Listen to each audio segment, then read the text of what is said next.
Hello students, C programming language के lecture series में आपका स्वागत है। इस वीडियो में हम सीखेंगे इफ आफ्टर इफ। कुछ प्रॉब्लम स्टेटमेंट्स हमारे पास ऐसी आएंगी जहां पर हमारा इफ एल्स से लॉजिक ना बन के इफ के बाद हमें इफ यूज करना मैंडेटरी होगा। तो देखते हैं इस प्रोग्राम में कैसे हम इफ आफ्टर इफ यूज करते हैं। यहाँ पर मैंने लिखा है finding maximum minimum element. By chance अगर हमारे पास 4 एलिमेंट्स में से हमें मैक्सिमम या मिनिमम फाइंड करना है, 5 एलिमेंट्स में से हमें मैक्सिमम मिनिमम फाइंड करना है, तो वहां पर ये ट्रिक हम यूज करेंगे जहां पर हम इफ आफ्टर इफ यूज करेंगे।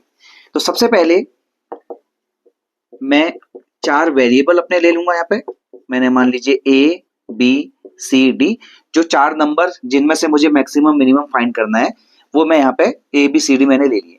अब एक वेरिएबल मैं यहाँ पे ले लेता हूं बिग, जिसमें मैं अपना जो बिगेस्ट नंबर है उसको स्टोर कराऊंगा और लास्ट में मैं इस बिग की वैल्यू को प्रिंट कराऊंगा। अब यहाँ पे सबसे पहले यूजर से मैं मांगूंगा ए बी सी डी की वैल्यू। तो मैंने एक मैसेज, एप्रोप्रिएट मैसेज यहाँ पे टाइप कर दिया, एंटर एनी 4 नंबर्स।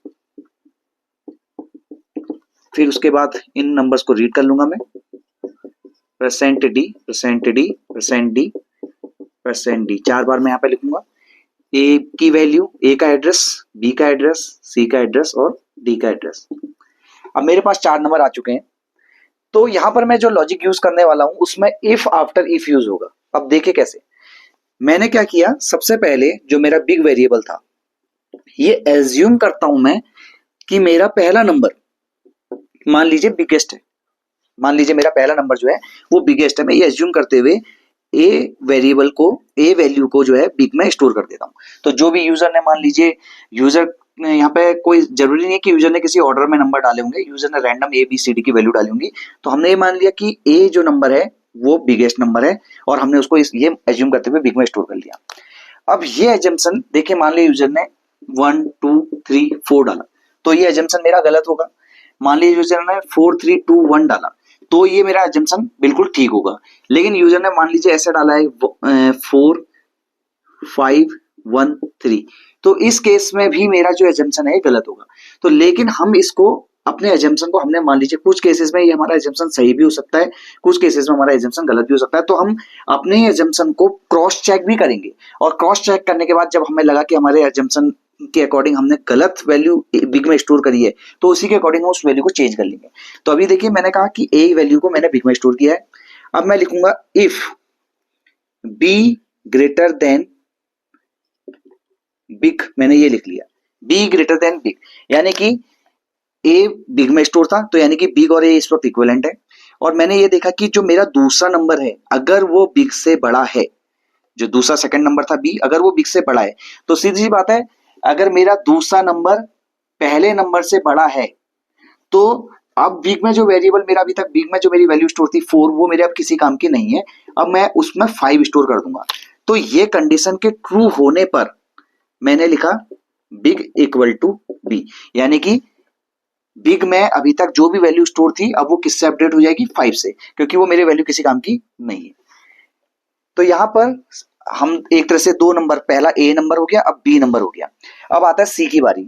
अब यहां पर हम लिखेंगे if C greater than big.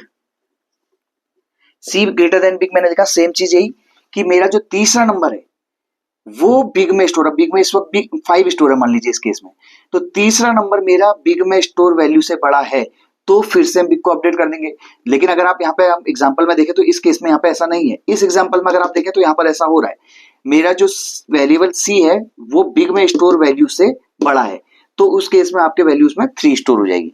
तो यहां पर मैंने लिख दिया बिग इक्वल टू सी। अब देखिए यहां पर, अभी पहले हम इसको इफ आफ्टर इफ से कर लेते हैं, फिर हम देखेंगे कि हम एल्स इफ यहां पर क्यों यूज नहीं कर सकते, फिर हम उस पर आएंगे। तो पहले मैंने सेकंड नंबर को बिग से कंपेयर किया, फिर मैंने थर्ड नंबर को बिग से कंपेयर किया, उसके बाद फिर मैंने लिख दिया if D greater than big, और यहां पर भी फिर मैंने लिख दिया बिग इक्वल टू डी। तो यानी कि ये लॉजिक बहुत सिंपल सा है। इसमें ये समझना है कि आप पहले नंबर को बिगेस्ट नंबर मान लो, बाकी बचे हुए नंबर को 1 बाय 1 चेक करो, अगर उनमें से कोई बड़ा नंबर निकलता है जो मेरा जंक्शन था उसके अकॉर्डिंग, तो आप उसको अपडेट कर दोगे। अगर वो नहीं निकलता तो आप उसको अपडेट नहीं करोगे। तो यहां पर हुआ सबसे पहले ए स्टोर हुआ, अगर बी की वैल्यू बिग से बड़ी थी तो बी की वैल्यू बिग से बड़ी थी तो बी स्टोर हो गया, सी की वैल्यू बिग से स्टोर थी तो सी स्टोर हो गया, डी की वैल्यू स्टोर थी तो डी बिग में स्टोर हो गया।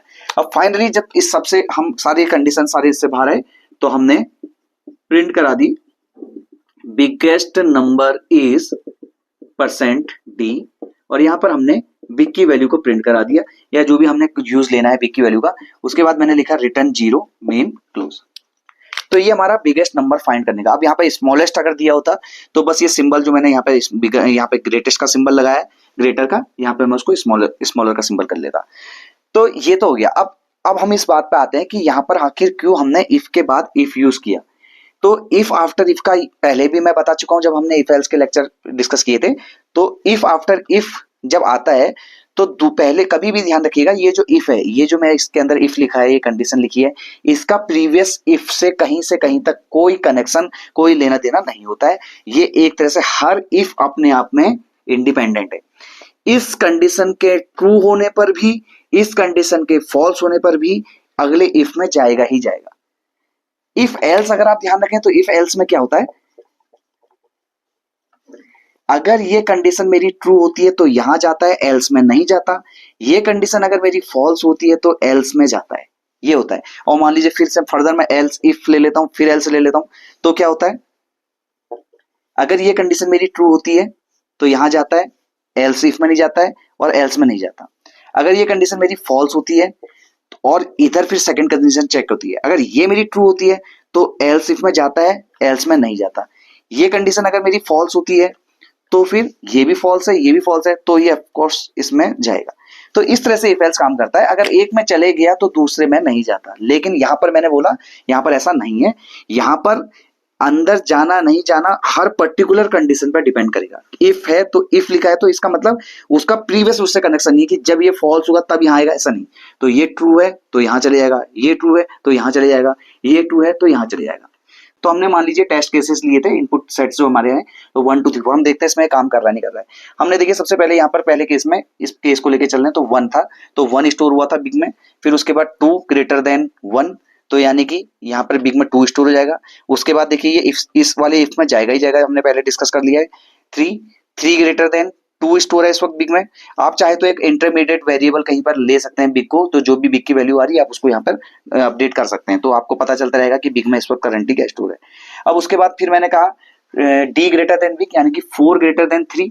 तो ये ध्यान रखना मैं प्रीवियस नंबर से कंपेयर नहीं करा रहा हूं, मैं बिग में स्टोर वैल्यू से कंपेयर करा रहा हूं। तो 4 ग्रेटर देन 3, तो बिग में यहाँ पे 4 स्टोर हो गया, तो हमारा बिग प्रिंट हो गया। तो देखिए हमारा इस तरह से अगर ऑर्डर में अगर हमको नंबर्स मिले तो हमारा लॉजिक यहाँ पे सही काम कर रहा है। दूसरा टेस्ट केस लेते हैं 4 3 2 1 के केस में। तो मान लीजिए बिग में 4 स्टोर हो गया पहले नंबर पे ही। अगर अभी वैसे देख के एनालिसिस करें तो हमारा पहले बार में बिगेस्ट नंबर स्टोर हो चुका है। बाकी हमें मालूम है कि 3 2 1 में से कोई भी अब बिग में स्टोर होने वाला नहीं है। लॉजिक के हिसाब से देख लेते हैं कैसे काम कर रहा है। तो हमने यहाँ पे लिखा है बिग, यानी कि 3 बी ग्रेटर देन बिग यानी कि 3 ग्रेटर देन 4, तो यहाँ पर ये कंडीशन फॉल्स हो गई तो इसके अंदर नहीं जाएगा। फिर उसके बाद थर्ड नंबर है 2 ग्रेटर देन 4, फॉल्स हो गई, इसके अंदर नहीं जाएगा। फिर उसके बाद 1 ग्रेटर देन 4, तो इस फॉल्स हो गई इसके अंदर। तो यानी कि जो हमारा एजम्पशन था वही सही है, किसी भी इफ वाले केस में नहीं किया, तो इस केस में भी ये 4 प्रिंट कर देगा। अब उसके बाद आ जाते हैं तीसरे वाले टेस्ट केस में। सबसे यहाँ पर देखिए 4 स्टोर हुआ था तो 4 स्टोर हो गया बिग में। अब हमारा बी नंबर 5 ग्रेटर देन 4, तो यानी कि 5 ग्रेटर देन कंडीशन ट्रू हो गई, तो बी की वैल्यू 5 है तो 5 स्टोर हो गई बिग में, तो हमारा बिग में 5 स्टोर हो गया। अब उसके बाद बाकी 1 और 3 के लिए ये इसके अंदर नहीं जाएगा, तो हमारी बिग की वैल्यू जो फाइनल प्रिंट हुई 5 प्रिंट हो गई। तो इसका मतलब हमारा जो लॉजिक है परफेक्टली काम कर रहा है सारे इनपुट केसेस के लिए। अब हम देखते हैं कि मान लीजिए इसमें मैंने इफ के बाद इफ ना यूज करके एल्स यूज किया होता। थोड़ी देर के लिए इसी को देखते हैं। तो देखिए फिर से पहला वाला टेस्ट केस लेता हूं मैं। बिग में मैंने स्टोर किया था 1, तो ए मेरा 1 था तो 1 बिग में स्टोर हुआ था। अब मैंने लिखा 2 ग्रेटर देन बिग यानी कि 2 ग्रेटर देन बिग यानी कि बिग में 1 स्टोर था, हमारा यहाँ पे 1 स्टोर था, तो 2 greater than big condition true हो गई, तो बी की वैल्यू बिग में स्टोर हो गई यानी कि बिग में स्टोर हो गया 2। लेकिन अब ये एल्स लिखा है, तो हमने अभी डिस्कस किया था कि जब इफ वाली कंडीशन ट्रू हो जाती है तो एल्स पार्ट में नहीं जाता, तो इस हिसाब से एल्स वाले किसी भी पार्ट में नहीं जाएगा। तो अब मान लीजिए हमने सारा ये लॉजिक एल्स इफ से किया है, if else if else if else, इस तरह से जहां पर हमने यूज किया है, तो इस लॉजिक के हिसाब से एल्स वाले पार्ट में नहीं जाएगा। तो यानी कि एक तरह से इसने ना सी से कंपेयर किया ना डी से कंपेयर किया, पहली दो वैल्यू में कंपेयर करके इसने बिगेस्ट नंबर 2 प्रिंट कर दिया, जो कि अभी हम देखा जाए तो हमारा आंसर गलत आ रहा है। तो ये ध्यान रखिएगा, ये लॉजिक इफ एल्स से बनेगा ही नहीं, जो मैंने बिग के केस में लिया है, तो ये लॉजिक हमारा बिग के केस में बनेगा, इस केस में बनेगा ही नहीं। हमारा इफ आफ्टर इफ होना जरूरी है इस केस में, इफ के बाद एल्स इफ अगर मैं लिखता हूं तो हमारा यहाँ पर लॉजिक काम नहीं कर रहा। तो कुछ सिचुएशन हमारे पास ऐसी आएंगी जहां पर हमको इफ आफ्टर इफ यूज करना मैंडेटरी होगा, और जैसा कि मैंने आपको बताया इफ स्टेटमेंट से अगर मैं इसको बना रहा हूं, और ये कोई मैंडेटरी नहीं होता कि आपने इफ लिखा है तो आपको एल्स लिखना जरूरी है। इफ अपने आप में एक इंडिपेंडेंट स्टेटमेंट है, आप केवल इफ से लॉजिक बना सकते हैं। सारे के सारे एक तरह से फिल्टर का काम कर रहे हैं, और ये हर एक फिल्टर से होता हुआ जाएगा। तो ये हमने मैक्सिमम मिनिमम फाइंड करने का एक प्रोग्राम समझ लिया इफ आफ्टर इफ से, जिसमें हम इनपुट यूजर से वैल्यू लेके, जो ये नंबर है 4 वैल्यू भी हो सकती है, 5 वैल्यू भी हो सकती है, बहुत ज्यादा वैल्यूज होती है तो हमारे पास फिर आगे हैंडल करने के लिए एरे होता है, जिसको हम आने वाले वीडियोस में समझेंगे। फिलहाल अगर आपके पास कुछ नंबर्स हैं जो कि हम वेरिएबल्स में स्टोर हैं, उनमें से अगर आपको मैक्सिमम मिनिमम फाइंड करना है तो आप इस लॉजिक को यूज कर सकते हैं। Thank you.